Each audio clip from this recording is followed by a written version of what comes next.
Sa iba pang balita, kinumpirma naman ng National Bureau of Investigation o NBI na hawak ng Department of Justice o DOJ ang inisyal na report ng Bureau kaugnay ng kanilang investigasyon sa flood control scandal.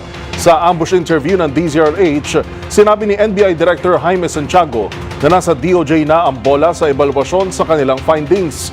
Ipinauubaya na ng Direktor sa Justice Department kung ano sa kanila ang nadiskubre ang ihahain o isasampa sa hukuman. Kasamaan niya sa irerekomenda nilang kasuhan ang mga opisyal ng Department of Public Works and Highways at mga kontratista na maanomalya o dispalinghardong flood control projects. Sabi ng NBI Director, pagmamayari ng mga diskaya ang karamihan sa mga construction company na interlocking o iisa o pare-parehas ang Board of Directors. Nadiskubre ng NBI na iba-iba ang pangalan ng construction company pero iisa lamang ang address. We have actually submitted our report sa DOJ.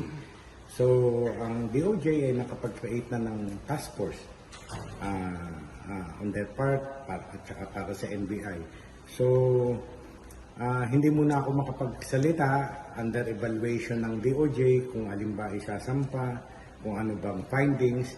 Sila na bahala ang mag-evaluate at siguro sa DOJ na rin malalaman kung alin yung mga report namin na kasampa-sampa sa hukuman. Initially, nakita namin na may mga interlocking and their addresses are the same. Iba-ibang construction company pero iisang address. Director, karamihan po, kanino po nakapangalan yung mga kumpanya? Sa mga diskaya.